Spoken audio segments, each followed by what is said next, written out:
Hi there, this is Mr. CB, and welcome to Weather Analysis.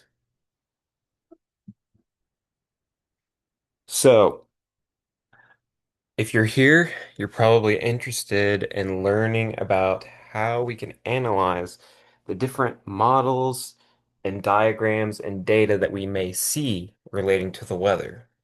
So, um, I just want to have a disclaimer in here. I'm not a professional meteorologist. I'm actually studying to become one, but I just like to share my knowledge with the general public that may be interested.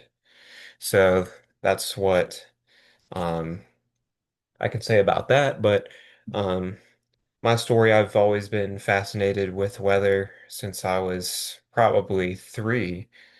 It started out with something that you may remember called the weather scan. I think it got discontinued um, closer to 15 years ago now. But um, it was a cool little thing back then. And yep, remember, you always got to say this, but for any, important decisions that you have to make regarding the weather, always consult with a professional. You can contact your National Weather Service office or look at the information that they have for you there.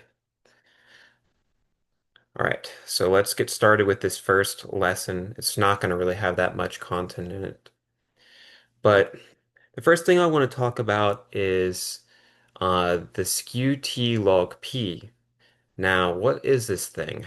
If you might have not seen this before, or you might have. But this is going to be something that shows us data that we get from the weather balloons that we send out. Now, who does that? It's going to be the National Weather Service offices. There are many across the country, and it might be interesting to you to figure out which one is closest to where you live. But they are going to send out two every day, one in the morning and one in the night. And what's going to happen is these are going to expand as they rise, and they're going to get to a certain point where they just pop when they get to a certain height. But that is where this data is going to come from, and we can figure out a lot of different things from this data. Now, first of all, you might just notice, okay, I see the green, red, and blue line. You can see those right here. But what's all that stuff behind it? Well, all that stuff is going to be the underlying thermodynamic information about the atmosphere. And it's going to be things that we're just going to assume are relatively stable and constant. And so we have different things like isobars or isotherms, and the prefix iso means same. So we're just going to say that this background stuff just telling us the information about the atmosphere in general, and we're just assuming that to be the same. It definitely won't be because nothing's perfect in reality, but it helps us get an idea. Um, I'm not going to talk about everything with this because we're going to talk more about this later on, but right now I'm just going to tell you a couple things about this. So we're going to have the red line right there. That's going to represent temperature. Now, you can see what's happening here. This is going to be, as we're going up, as the balloon's going up. So the balloon's like, okay, we're starting over here. Um, we're decreasing temperature a little bit, squiggling there. And then, for the most part, it's just decreasing. That's what we'd expect, right? You might know that as you go higher in the atmosphere, or at least the troposphere, I should say, talk about that more in a second. The temperature is going to decrease. That probably would make sense because, like, typically, if you go to the mountains, it's going to be a little bit colder at the top of the mountain than it would be, you know, at a lower sea level. Um, and so we see something interesting here. All of a sudden, it's like, okay, too bad. Now I'm going to go, increase in temperature. What the heck? Hey. Well, that's because we have something kind of funky right there, and that's going to be called an inversion. And it's an inversion in the tropopause before we get to the stratosphere because the temperature is going to be like too bad. Now I'm going to increase for that part. It inverts. That's why it's an inversion. And that's a very sneaky area because this is why the clouds end right there. That's why, if you're on a plane, you can just be like, hey, no more clouds, right? Because of that freaking inversion right there. So that's pretty cool, but if that's why it does that. But for the most part, all all of the weather that we look at is going to be in this area right here. Past there, it's like, that's like when you're on the plane and you go above clouds. It's like too bad, But all the stuff's going to happen right here. Now, as you may know, you can get some clouds that have extending tops that might go above that, but that's not what we're talking about right now. Um, Now the green. What's this green right here? That's going to be our dew point. Now, what is dew point in case you don't remember? This is just the temperature that is needed for relative humidity to be 100%, or meaning that there's going to be saturation. So that's the reason why you might see dew on the grass sometimes. So that's what this dew point's going to mean. And the closer or further apart these green and red lines are going to make a difference for us. And we'll talk more about that later. Now, there's also more information that you can get from the SKUT log P. You can also see things like CAPE, and we're going to talk about that more later, but our CAPE value is going to help us know, you know, you know, the extent to which thunderstorms may occur and how major or severe they could be. Um, Now, we also, as I mentioned, there are isotherms on here. The isotherms are going to be equal lines of temperature, or a line of equal temperature, I should say. Sorry about that. Um, and that, in relation to the red line, actually helps us know precipitation that we might get, because, as you may know, there can be a very fine line, uh, no pun intended, for if we would get sleet, freezing rain, sleet or freezing rain are the two. And obviously, the difference between those two is very important. So, that's one of the things, like severe weather matters a lot for us, but also for winter purposes, that's really important because sleet's just going to be like, little ice balls, if you've seen, that just go ding, ding, ding, ding, ding, ding. Those clunk around on the ground, and that doesn't freaking do anything. Scoop that out of the way. Um, but freezing rain, not good. Um, that's gonna cause power outages, crashes. You never know. Ice on the roads is very bad. I'll tell a story. A couple years ago, I was driving on Interstate 77, um, near, I think it was near Princeton, West Virginia. So it was close to the state line. Um, just going south, I was going down a mountain, and there was a curve in the road, and in the curve, I was passing a car, and I was changing lanes to go back over. Um, well, when that happened, there was what's called black ice on the road, and that caused my car to completely slide. Almost as if I was doing some kind of trick, but I definitely wasn't.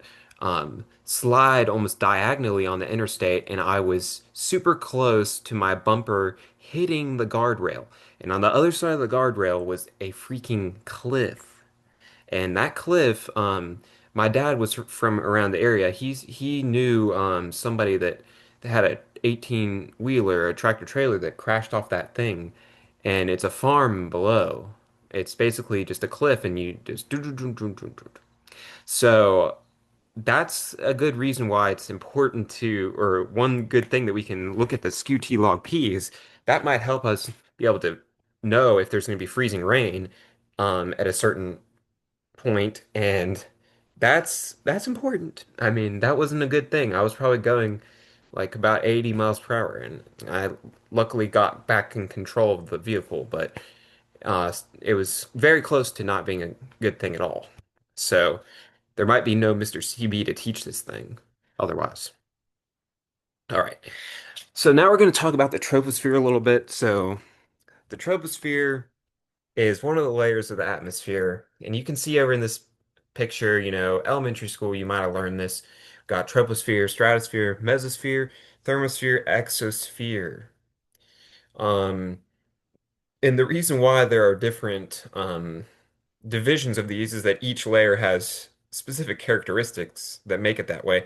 But specifically, the troposphere and stratosphere are going to be two that are important to think about because um, for the troposphere, temperature is going to be decreasing the higher we go. But then there's an inversion once we get to the top, and then it flips.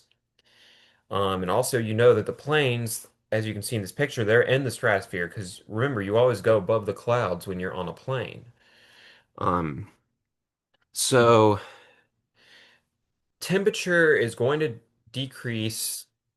We have things called lapse rates, and in general, the environmental lapse rate, which is just going to mean the environment in general. We're not necessarily talking about parcels of air specifically. There can be different characteristics in those cases, but the environmental lapse rate, we're going to decrease at a rate of about 6.5 degrees Celsius per kilometer as we go up, which is also 3.5 degree Fahrenheit per 1,000 feet. So subtract by that amount as we go up by that amount of distance. But it's important to know that it's definitely not going to be exact. There's some variance there because that's just the way that things work in the world. Like we can try to develop formulas and specific numbers and th processes, but they're not going to always be perfect because nothing really can be at this point. Now let's talk about atmospheric pressure and wind. So first of all, what is pressure? Pressure is very important for meteorology, and it's the force exerted by the weight of a column of air above a given point. So we measure this in millibars. MB is, or M bar is sometimes what you see the unit as. Keep in mind that there's other units that are sometimes used called pascals or inches of mercury. Now, inches of mercury, that's for the purpose of if you use a barometer, which measures pressure, as you may know, but honestly, the most common one used is millibars, and to me, that's the one I like thinking about the most, especially in terms of tropical cyclones. And at the end of this video, we're going to look at something in real time. But the average pressure that we're going to have is going to be 1013.25 millibar. So that's going to tell you that's just about an average pressure. So anything higher than that is what we would consider high pressure, and anything below that is going to be low pressure. Now, for our purposes of different storms that we might have, we're not going to really ever get lower than 900 millibar typically. We have had some exceptions though. Hurricane Wilma went down to 882 in 2005, 20 years ago. And we also had a hurricane last year, Milton, I believe it was, that also reached down into the 800s. But those are the only two that we've recorded that's been the case for. And so it's really not that common to get a pressure lower than that from a tropical cyclone. Um, but the different pressures, at least if you are interested in the tropics, that's going to be one factor that helps us to understand the strength that it might be. When it's a lower pressure system, that's going to be more powerful. So it doesn't always equate to how much damage it will end up having, though. But Hurricane Wilma was definitely a really powerful storm if it went down to 882. But anyways, the force of the atmosphere that we have is going to push these air molecules down. This is why there's going to be higher pressure towards the surface. So not only is there going to be a higher temperature closer to the surface, also a higher pressure, and the pressure drops as you go higher.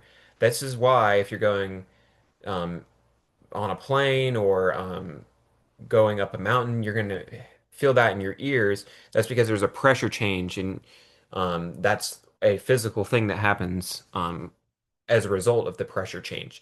But if you're, that's the reason why that you got to be careful if you are mountain climbing in certain situations, because it can be dangerous actually, because the pressure can get really low.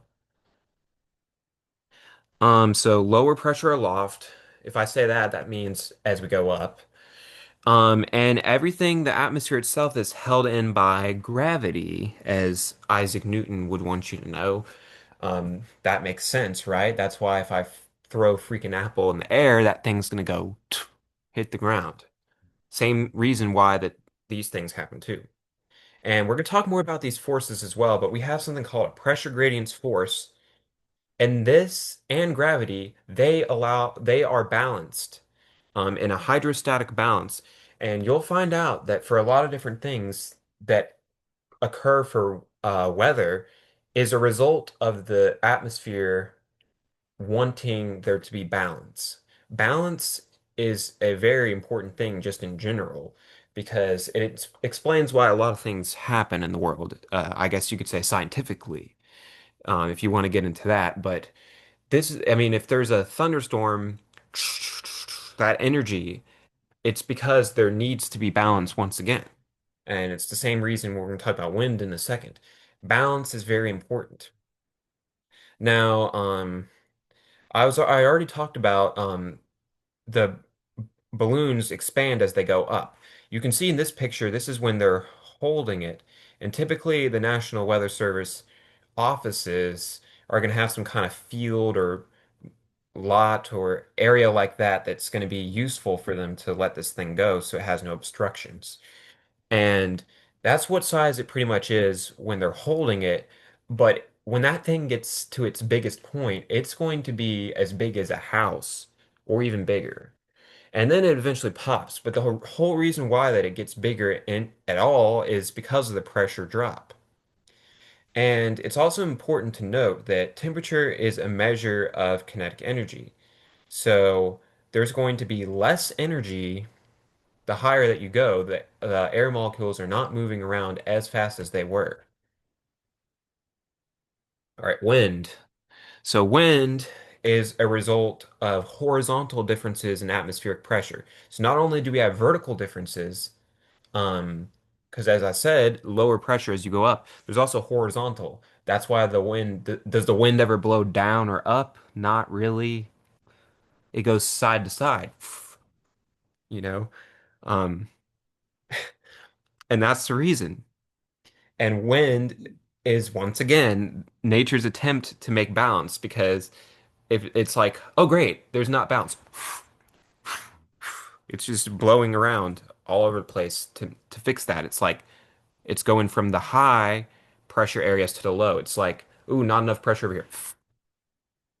You know, that's what's going on right there. So that's actually the final slide of this lesson, but I hope that was a good introduction. Um, I know we didn't talk about that much. I will say one more thing actually is I didn't talk about why it's called the skew T log P, but what that really means, T is temperature, P is pressure. Sorry. Um, the temperature is skewed. That's what's important to know, and the way that the pressure, uh, or sorry, that I'm what I mean is that it's skewed as we increase in height, and the relation of pressure to height is logarithmic. That's why it's called skew T log P. And if you can see, those things are logarithmicized, if that's even a word, or skewized. So that's all for this first lesson. So stay tuned for more if you want. There, thanks.